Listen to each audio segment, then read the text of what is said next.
I thought of reading another poetry to you, but I changed my mind. Maybe next time I'll read another poetry. Because one thing keeps coming into my mind repeatedly. So I want to just get it out and give it to you. It's like a mother whose child in the womb is mature, so that it wants to be born. So unless I do that, my mind will not be free. So before I say what I want to say, I want to tell you something about the Dalai Lama. I took one tape recording of the Dalai Lama and listened to the tape. It's about metta, about loving kindness.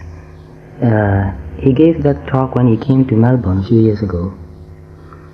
So very inspiring, deep insight about metta he talked about.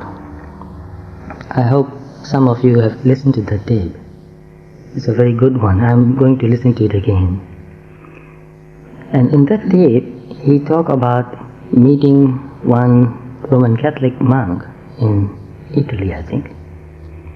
And he asked that monk what he was doing. And that monk said he was developing loving kindness. Developing kindness and love in his heart. So you see, in every religion, they emphasize loving kindness. It's very important. Without loving kindness, we can't live in peace. We can't be happy. And he said that monk, Roman Catholic monk, English was so bad, couldn't understand. Even the Dalai Lama couldn't understand. And he said, compared to that monk English, the Dalai Lama said his English was wonderful. Just wonderful, he said. Very good. So everybody laughed in the hall. So when I listened to the tape, I also laughed. Well, compared to the Dalai Lama's English, my English is really wonderful. So I'm not putting down the Dalai Lama. He's a very nice, mellow, loving, very cheerful, wonderful person. I love him very much. I read about him since I was very young. He wrote one book, My Land and My People. Has anybody read that?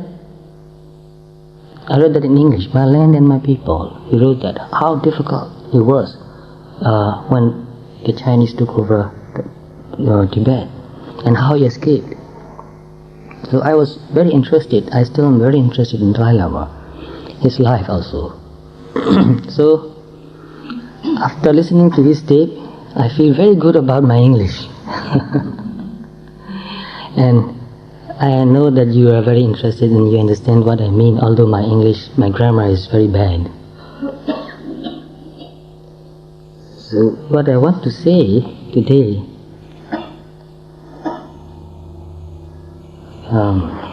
here's a person's name, one name only on one sheet of paper. Albert Schweitzer. Anybody heard about Albert Schweitzer? Yes, quite a few of you heard about Albert Schweitzer. I read only a very short article about Albert Schweitzer. Very long time ago, when I was very young, when I was going to the library and reading books. Only a short article about him, because at that time I couldn't read English very well. And as far as I remember, he was a German, and he studied philosophy first, and got a PhD in philosophy, and he taught philosophy in a university. But once in a newspaper, I think, he read about people in Africa sick with many different kinds of diseases. When he read that, he felt a lot of compassion. He thought, so many people are sick, and how can I be here just happy? I have to do something about it. So he decided to study medicine. He was already a professor, but he changed his mind and he took medicine, studied medicine. So after getting his first medical degree, he took tropical medicine again on top of that, specializing in tropical medicine. So after he got this degree again, he tried to raise some money from his friends, and then bought equipment, medical equipment, instruments, medicines, and put them in big boxes. And then he tried to get a permission to go to Africa one part of Africa, but at that time, that part of Africa was a British colony, and in Europe there was a war, Second World War, I think. So, being a German, the British government wouldn't give him permission to go there. But he didn't give up. He tried again and again and again, and through some of his friends, at last he got the permission to go there. Very difficult journey to go there by ship. So he took all those trouble and went to Africa, went to the place. It was very undeveloped, of course. So he built a hospital, cutting down trees, making holes in the ground, and put the trees, the stump there, the poles there, and building a big hut. Not a hospital like this, like modern hospital, just a big hut. So as he was building that hut, some other people were also helping him do that. He met one person who was a graduate from a university, and he asked that person to do that work for him. And that other person said, I am a university graduate. I don't do such work. Carrying poles and digging holes? No, I don't do such work. I'm an educated person. An educated person don't do that. Too proud of his education. So Albert Schweitzer didn't say anything. He said, well, I'm also an educated person, but there's nobody to do this, so I'm doing it. So he built a hospital, and there were some people helping him, some nurses also. And to cut the story short, once there was a lady who couldn't give birth to a child for some defect.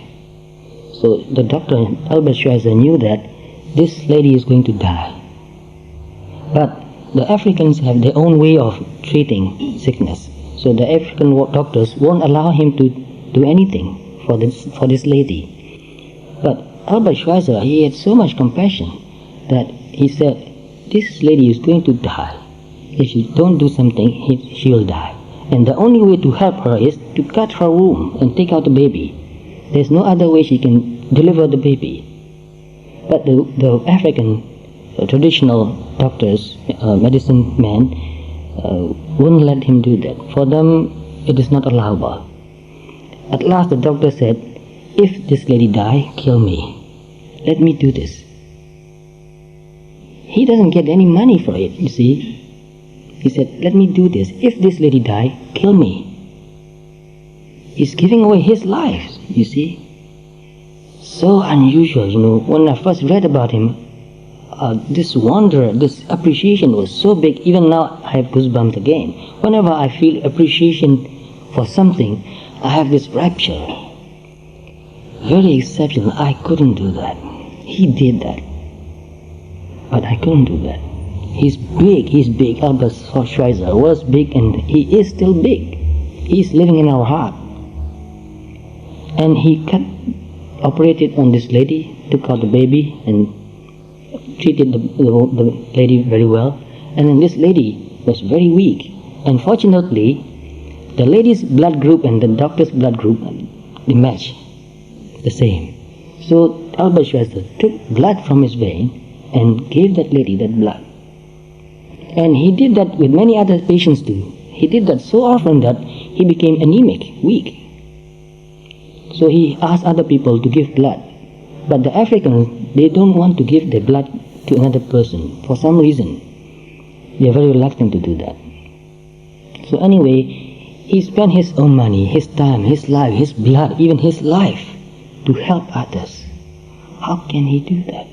Why did he do that? Amazing, very amazing. Very unusual. We are so stingy and selfish. Whenever we give something, what will I get back? We are thinking like that. We are demanding something back. But here, look, this person. So he is a kind of a figure for us. Look, this is human being. This is human heart. This is what we should do. So he lived his life as an example for us. So for some reason, I don't know, his name coming back again and again to me. I want to read something more about him. Find out more about him and his thoughts also. How was he able to do such thing? incredible, unbelievable.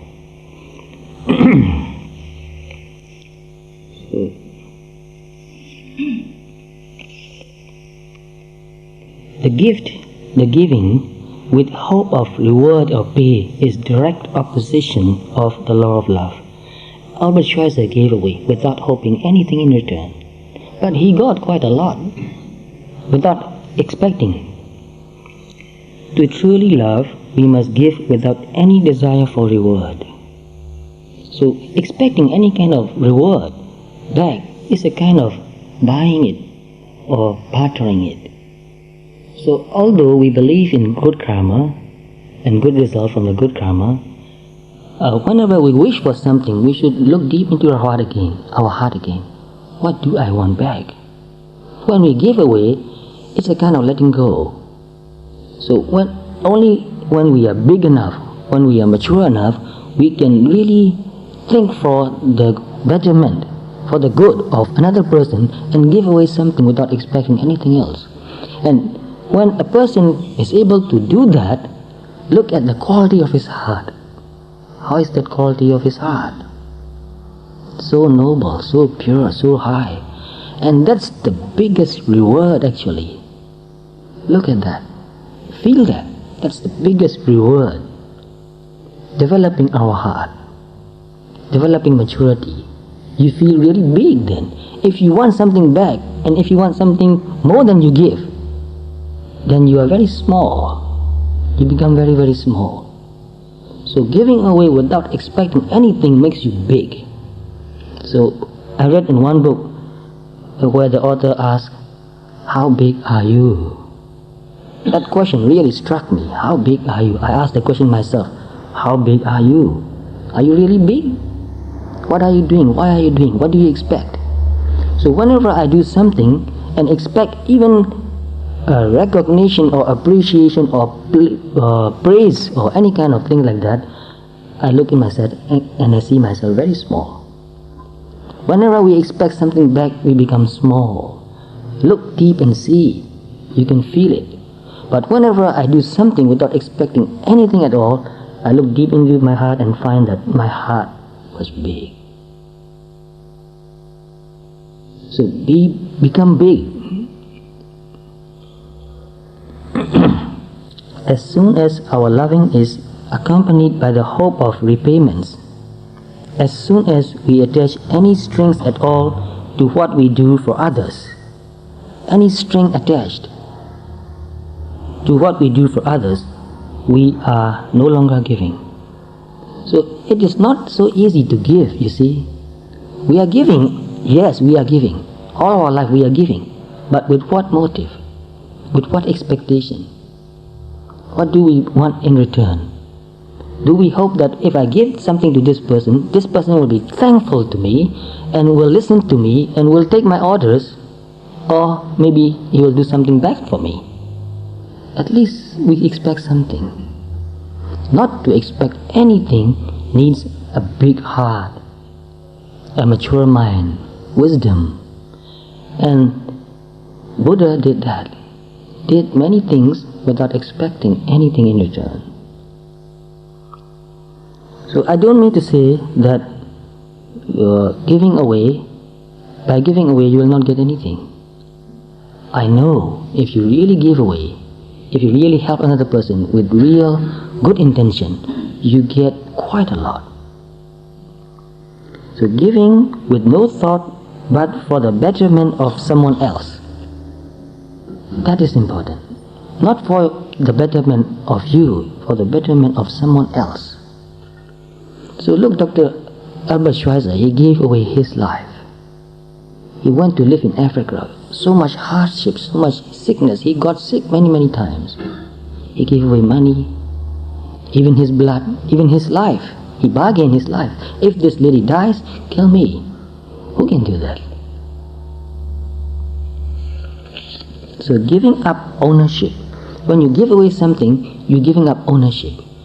We think that we own something. We are the owner. By giving away, we let it go. So this is a way of practicing ourselves to develop the ability to let go. So anytime we learn something very deep and meaningful, look deep inside.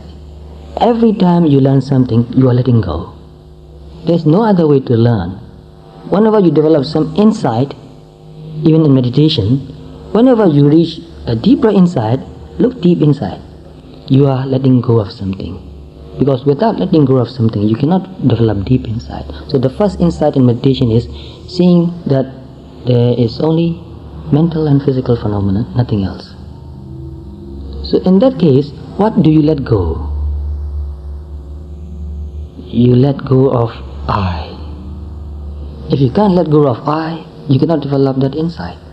And the same way, once you develop that insight, you let go of this I. Who are you? So here I am, a monk, a teacher, giving you Dhamma talks, teaching you Dhamma. Well, this is just a figure. So when I am with you, I'm a monk and a teacher. When I'm with my children, I'm a father. When I'm with my brothers and sisters, I'm a brother. When I'm with my friends, I'm a friend, and many friend monks. When I'm with my teacher, what do I become? I become a student, a disciple. But when I'm alone, who am I? Nobody around. I don't even need a name anymore. My name is Jotika, but this is for you to call me. I don't need to call myself Jotika. I don't even need a name anymore. Who am I? So I try to understand that very deeply and begin to understand it more and more. Then you can let go of your role, who you are. This role is a prison. This I is a prison. So even when we give, I am the giver. Look deep inside. If you can let go of that I, your giving will become really pure. And it will nourish your heart very much. So giving is becoming more unselfish. So we give, many times we give with a lot of selfish motive. Even when we give something to our children, look very deeply, why are we doing that? Sometimes we do it with totally unselfish motive, but sometimes we do that with some selfish motives too. So it is not really easy to truly give without expecting anything. People who have no interest in their fellow human beings and their problems always have the greatest difficulties in life. So we need to have interest in other people. Try to understand them, try to find out their difficulties and do whatever we can to help them. People who don't have that sort of interest, they live a very small life, they have very small mind. And they have a lot of problems. So all of us have problems. Nobody is free from problems. I have my own problems. But if I just sit and think of only my problem, oh, I have this problem, I have that problem, and occupy all my time just thinking of my problem and do nothing, my problems become bigger and bigger. There's no way to solve the problem. But if I do what I can of my problem, and also if I help other people, somehow my problem becomes very small. So this is really true. When you get together and talk about each of your problems, you'll find that your problems are not very, very big. And if you help other people, you find ways to solve your own problem too. So when I help other people to learn, to teach, when I help people to learn, when I teach people, when I try to make them see their own problem, overcome their problem, it helps me to overcome my problem too. So understanding others helps me to understand myself. And that solves a lot of my problems. So people who have no interest in their fellow human beings and their problems always have the greatest difficulties in life and end up causing the most harm to others, themselves included. So selfish people cause a lot of harm to others. They don't want to help others, and they don't help themselves even. They get into trouble.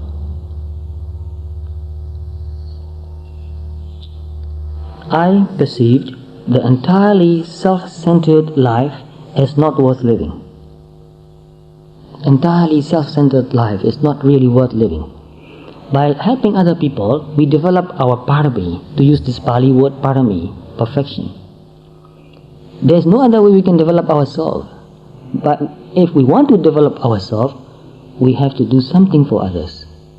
And even keeping these 5 precepts is doing something for others. Buddha even mentioned that. He said, keeping 5 precepts is a kind of generosity. It's a kind of dana. How can that be? Anybody can guess it? How can keeping 5 precepts be a kind of generosity?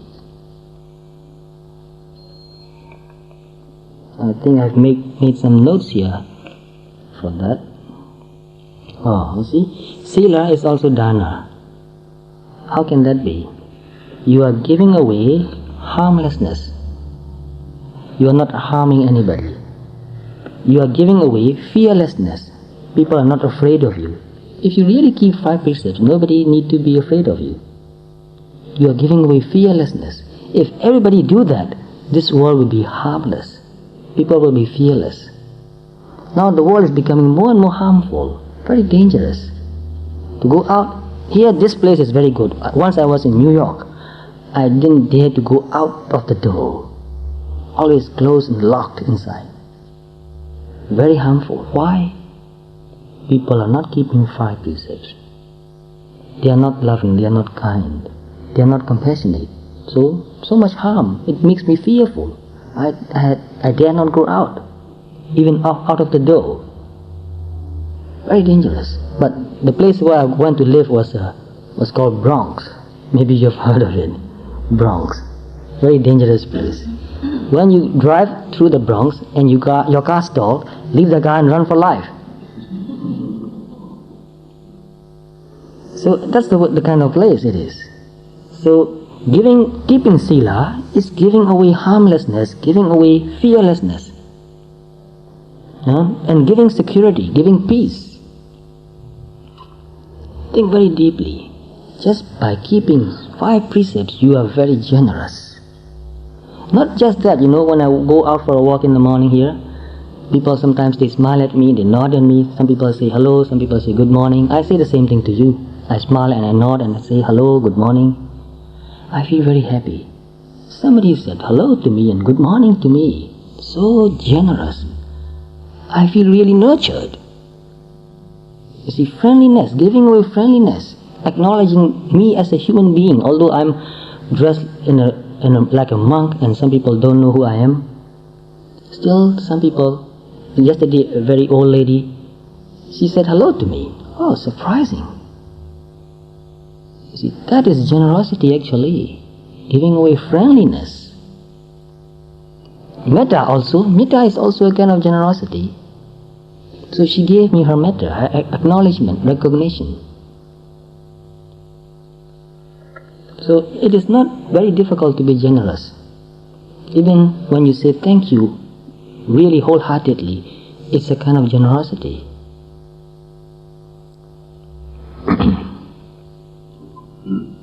So if what you are doing will not benefit others besides yourself, think it very deeply. If what you are doing will not benefit others besides yourself, it is not worth doing. It really is not worth doing. So whatever we do should benefit ourselves also, but it should also benefit others.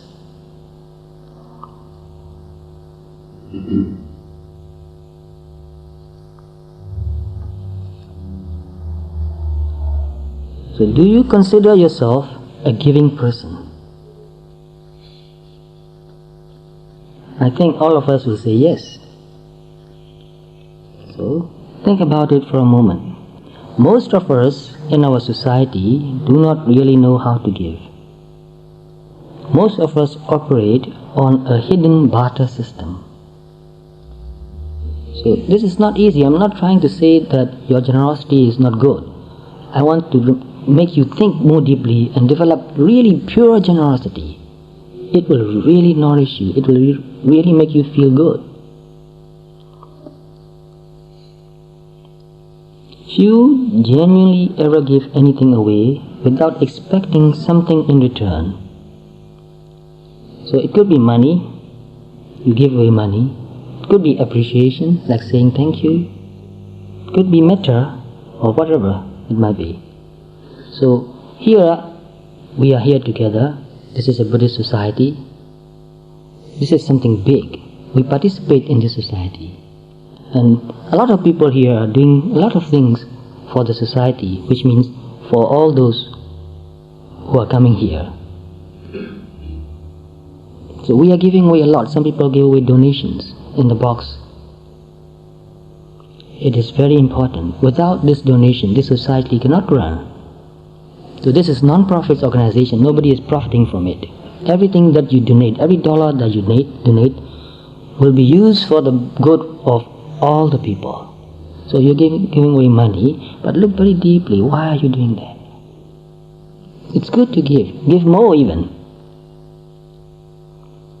And time also. Yesterday somebody came and cleaned this room. And this room is so clean now. Because somebody came and cleaned this place. So some people might think that, oh, I can just give away a few dollars. I don't have time to go and clean the place. And cleaning is such an insignificant thing. No, it is not an insignificant thing.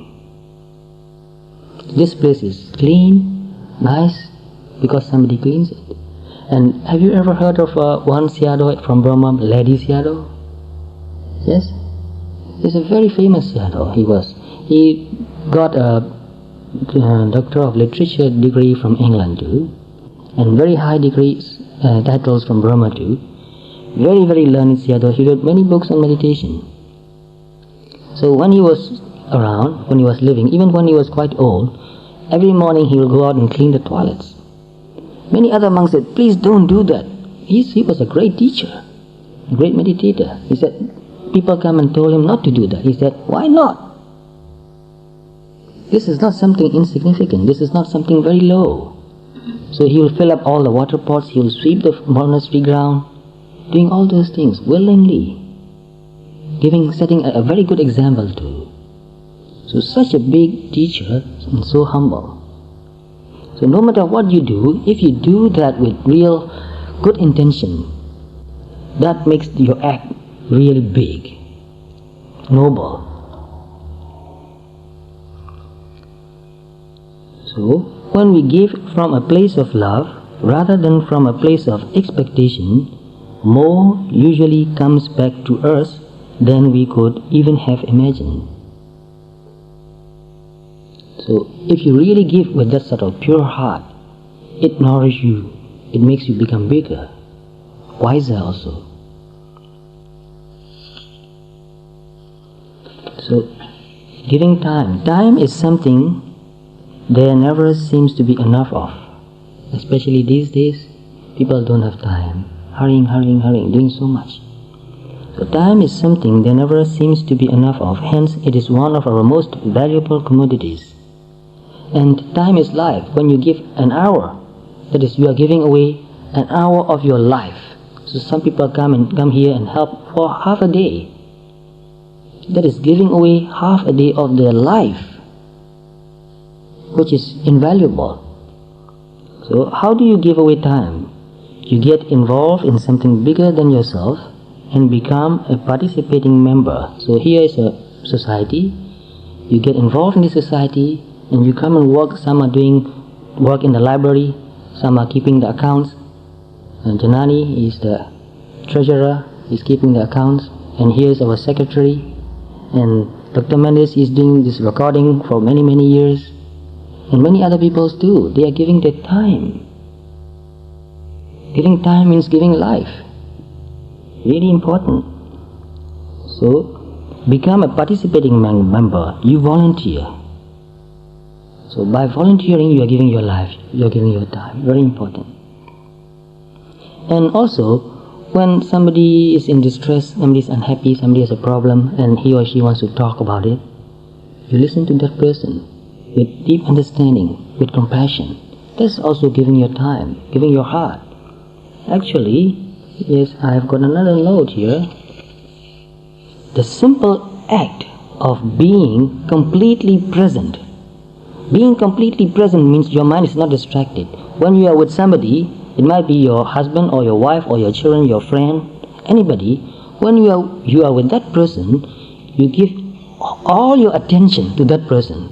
You listen to that person wholeheartedly. trying to feel his feeling or her feeling. And that simple act of being completely present to another person is truly an act of love. So when we love somebody, we pay attention. No drama is required, no need to make it dramatic. Very simple. You listen with wholeheartedly. You listen with attention. You try to understand. You try to feel for that person. Empathizing that person. So empathy also is a kind of generosity.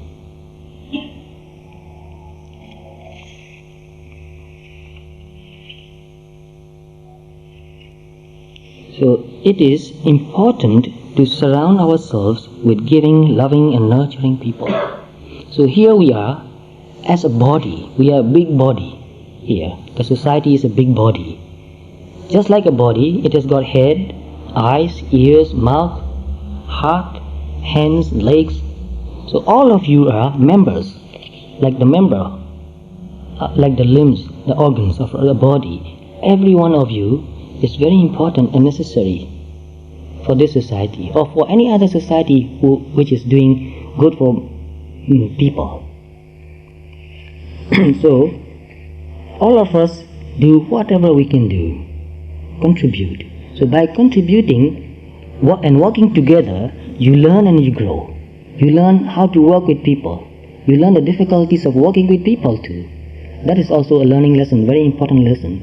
And by doing that, you become bigger and bigger. You become more and more mature. So that is the only way to become a mature person. A person who lives alone and thinks of himself or herself only never grows up.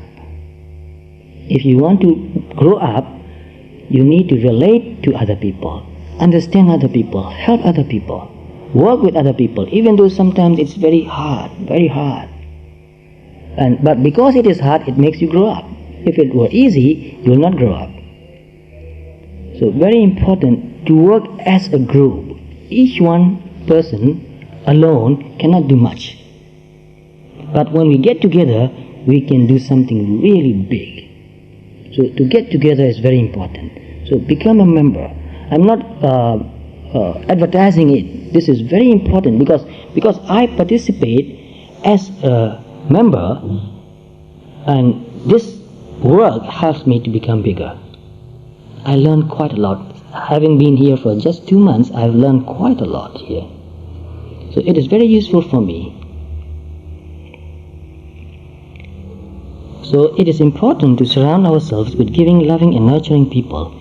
But what do you need to do is, you must become what you want to attract. If you want loving people, nurturing people, giving people to come near you, you must be loving and giving and nurturing. That's the only way you can attract. So be the kind of person you would want to surround yourself with. So when you are loving and giving and nurturing person, and you come in contact with other people who are also loving, nurturing and giving person, each of us nourish each other. We nourish each other, and both of us become really big, mature. So you get a lot of energy. You become very strong. If you live alone, you become weak. You become depressed. You become dried up inside. Nothing inside anymore, all dry. But when you get in contact with loving and nurturing and giving people, you learn to love, you learn to nurture, you learn to give. How do we learn that? By being in contact with people who are loving and nurturing and giving. So get in touch with those who have this quality. Like just now I said about Dalai Lama, he's so loving. So easy to get along with, I think. He has a way of connecting with people. He can make everybody laugh. And everybody that I know who met Dalai Lama expressed that. They said they feel very close to Dalai Lama. Even though sometimes they couldn't understand what the Dalai Lama was saying. Once Dalai Lama, he was giving a talk in Tibetan. And one friend of mine, he went and listened to Dalai Lama giving that talk in Tibetan. He couldn't understand a word. But he said, I just love the talk. because he can feel this Dalai Lama's compassion, love.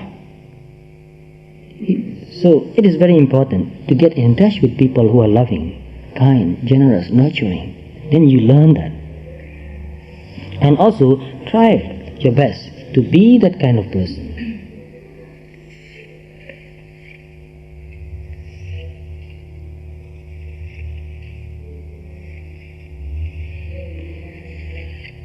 So too many of us seem to be searching for something out there. We are looking for something out there that will make us feel fulfilled, to make our lives complete. We feel alienated, lonely and empty. Why is that? Because we are not in contact with people, because we don't know how to give, we don't know how to receive even. So learn to give, learn to receive, then you will not feel lonely. Learn to love, learn to accept love also. Learn to understand other people and also understand yourself too. And doing that way, doing those things, we will overcome this alienation, loneliness, emptiness. No matter what we do or have, we never feel fulfilled. Yesterday I talked about this briefly too. We are doing so many things looking for happiness and fulfillment. Have you ever found that out there? No, you will never find that. It will make you happy for a few moments, but even to earn that, to get that, you have to pay so much.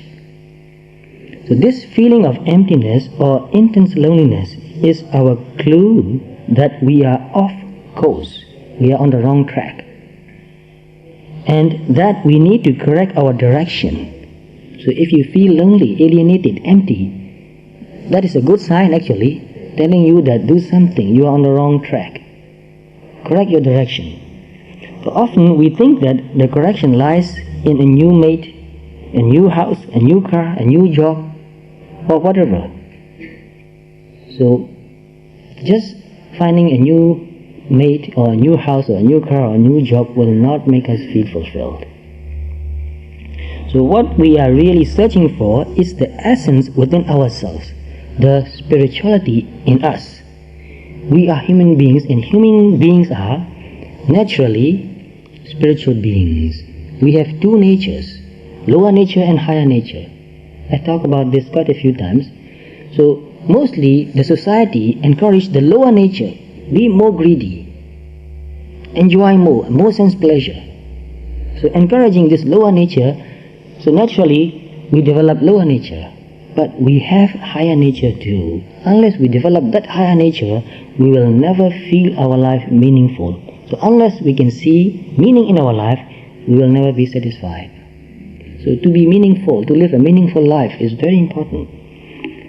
So what we are really searching for is the essence within ourselves, the spirituality in us. Many of us haven't even been aware that we have a spiritual part, and some people don't want to hear the word spiritual. When they hear this word, they think this is something unrealistic. So unless you tap that spiritual part within, you will experience perpetual discontent. So maybe you have met some people who are relatively content. Maybe you might have met some people like that. Study that person. That person has spiritual values. He's living his spiritual value. So just to have some ideal is not enough. You have to live it. It must become your life. So any kind of spiritual value, loving kindness, compassion, mindfulness, these are all spiritual values. Contentment.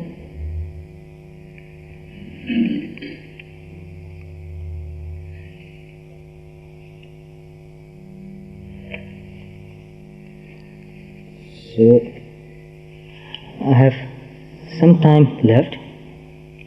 So another thing I want to talk about. This is somebody wrote this, somebody said this, and I read this when I was quite young again. Because since I was in the third grade, about 9 years old, I started reading books. So naturally I read quite a lot. But I read it and forgot it. So now I remember this again, found this again. So I will tell you later who said that. And I want you to guess it too. Maybe some of you are very knowledgeable, well read. This is the true joy in life. What is that? What is true joy in life? This person is saying, this is the true joy in life. I just give you a few seconds to think about it. What is true joy in life? The being used for a purpose, recognized by yourself, this is important, recognized by yourself as a mighty one, a purpose, the being used for a purpose, recognized by yourself as a mighty one. So this is what I feel. This society here in Australia is something mighty, it's big. It's been established for about 50 years. How many years? I think it's about somewhere between 40 and 50 years. So it's very important.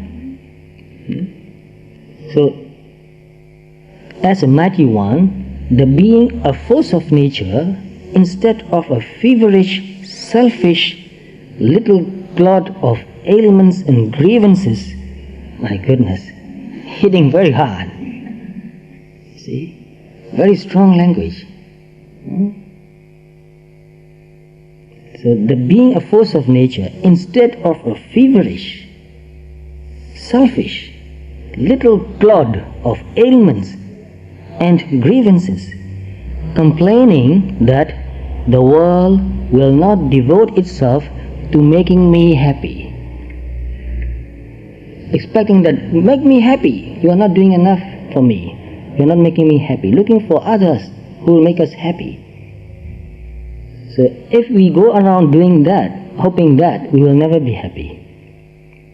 So I am of the opinion that my life belongs to the whole community. So do you feel that?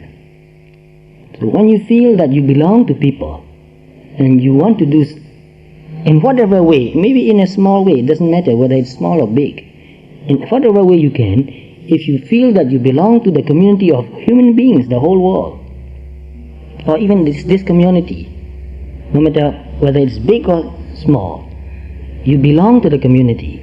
So, I am of the opinion that my life belongs to the whole community, and as long as I live, it is my privilege,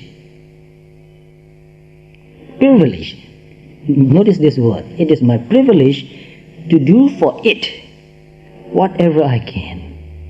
So to do for something big, to do for the community is a privilege. It's not a duty.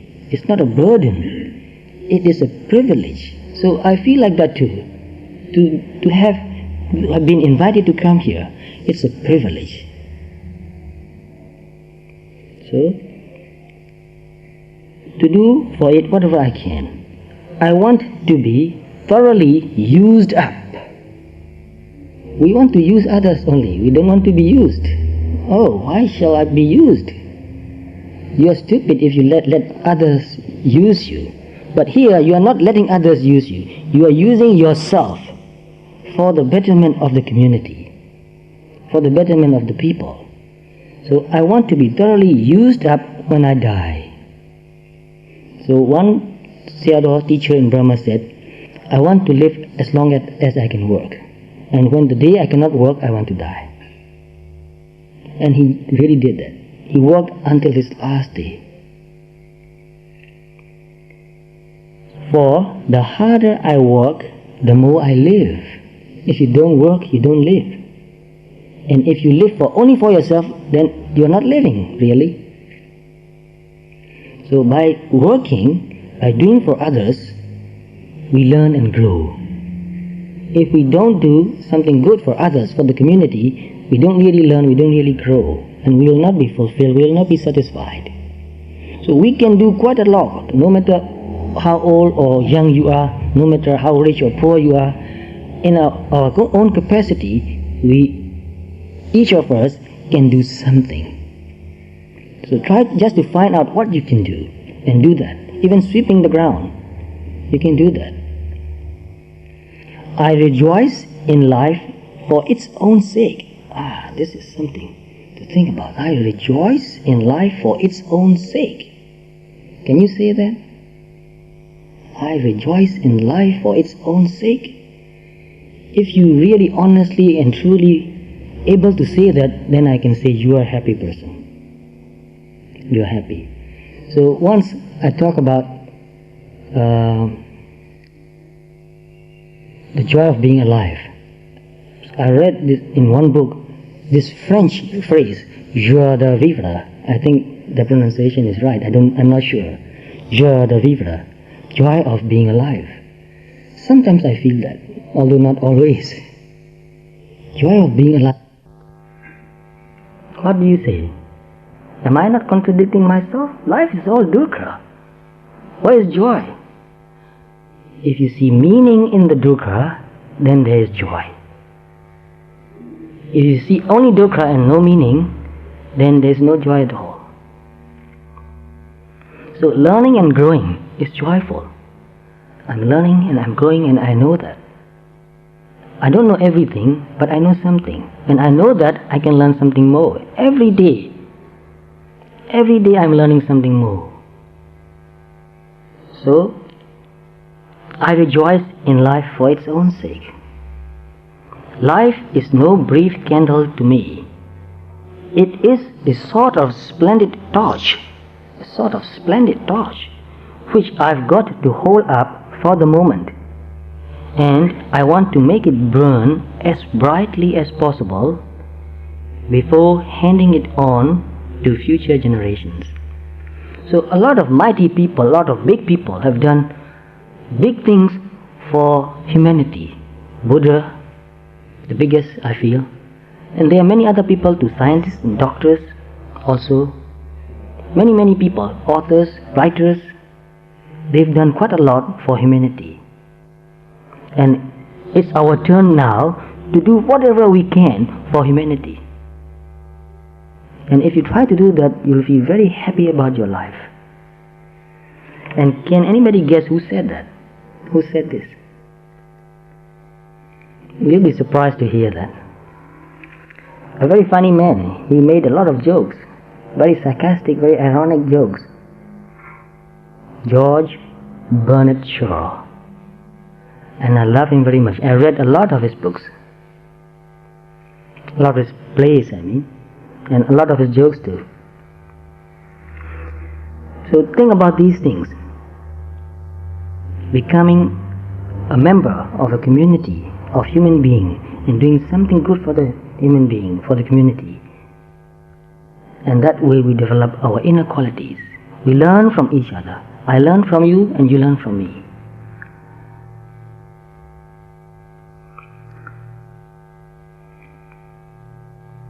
So that's about the time that we have. It's already 10:30 now. To conclude our meeting here today, I'm very grateful to you for giving me the opportunity to express my thoughts and feelings. Thank you very much. So we pay respect to the Buddha. Imaya, Dhammanu, Dhammapatipatiya, Buddham Pujami. I honor the Buddha by the very practice which leads towards liberation. Imaya, Dhammanu, Dhammapatipatiya, Dhammam Pujami. The meaning is the same. Imaya, Dhammanu, Dhammapatipatiya, Sangham Pujami.